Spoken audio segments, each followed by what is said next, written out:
berburu waktu untuk melengkapi berkas kekejaksaan agar Peggy lekas disidangkan. Kami akan bahas di Breaking News Kompas TV bersama dengan pakar hukum pidana Universitas Pelita Harapan, Profesor Jamin Ginting yang sudah bergabung bersama kami di studio Kompas TV. Selamat pagi Prof. Jamin. Selamat pagi Mbak Asri. Prof, ini kan tadi kita lihat juga ada kehadiran dari... sebelum kita melanjutkan dialog, kita akan menyaksikan terlebih dahulu informasi terkini dari Polda Jawa Barat. Sudah menanti. Ini pada hari ini kami dari tim kuasa hukum dari Polda Jawa Barat, tentunya sesuai dengan undangan dari pengadilan, kita dengan tim jumlah sekitar 15. Insya Allah kita akan mengikuti sidang. Dan nanti silahkan nanti rekan-rekan media apabila ini mungkin kegiatannya live bisa nanti disimak. Untuk hal-hal yang lain mungkin tidak perlu kami sampaikan di sini karena ini menyangkut nanti materi-materi yang di persidangan. Tentunya pada hakikatnya kami siap hari ini. Ini kuasa hukumnya internal atau melibatkan eksternal juga? Enggak, ini internal aja. Internal untuk Polri. Saya selaku Kabitkum Polda Jawa Barat. Oh ya, selaku Kabitkum Polda Jabar itu kami yang mengetuai. Mungkin itu aja. Agenda hari pertama apa ya Pak ya? Untuk agenda hari pertama ini membacakan untuk dari pemohon dan kita memberikan jawabannya. Itu aja. Jadi nanti dilaksanakan kurang lebih dari 7 hari. Nah, nanti biasanya nanti Hakim Tunggal yang nanti akan menyampaikan rondonnya atau jadwalnya. Mungkin Pak, kemarin kan banyak polemik gitu dan asumsi. Bisa diluruskan Pak, agenda apa sebenarnya yang menghalangi teman-teman untuk datang pada Pak? Oh, sebetulnya itu kita juga ada jadwal peradilan yang dari Polres-Polres lain, Mas.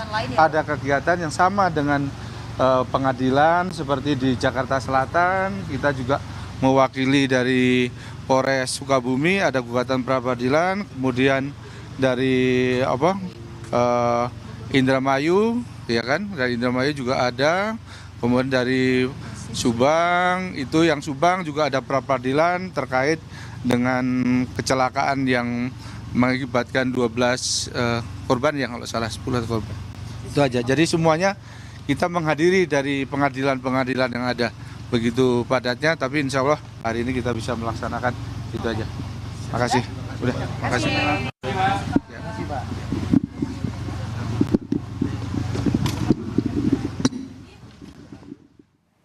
Itu tadi pernyataan dari Kabitkum Polda Jawa Barat, di mana tadi disebutkan bahwa ada 15 tim kuasa hukum Polda Jawa Barat yang hadir dalam sidang pra-peradilan Peggy Setiawan.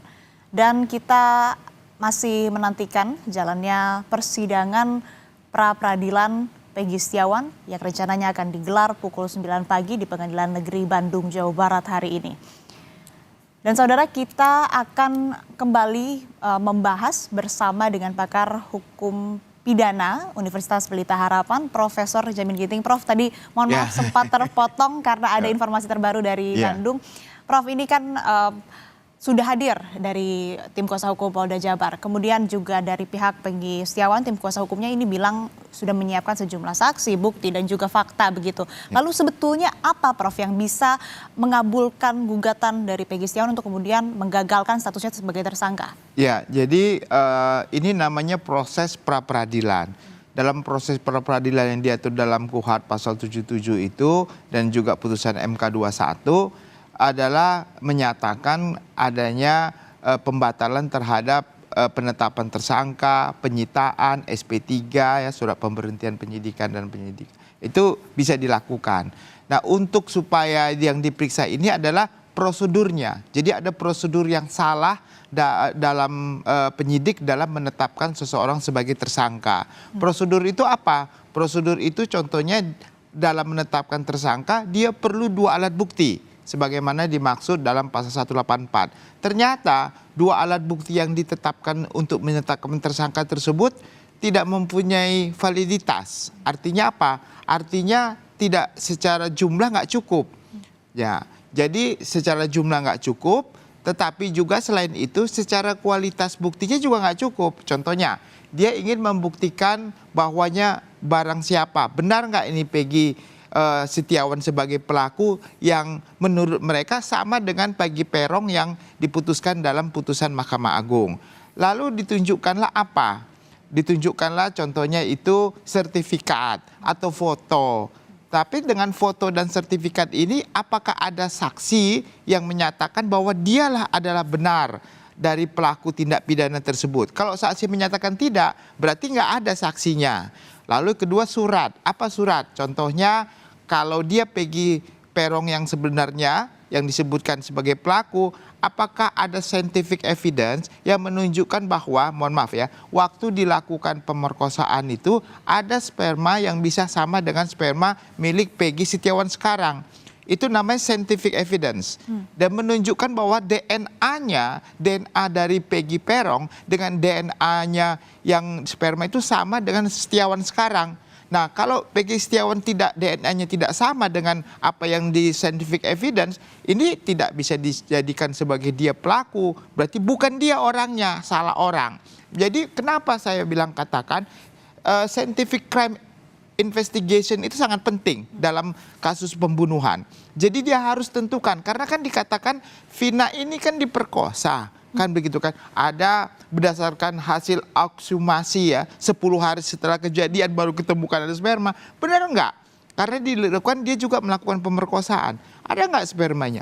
Kalau enggak ada, berarti tidak terbukti selama ini kalau dia melakukan pemerkosaan. Dan dia bukan orang Peggy Setiawan, ya bukan pelaku.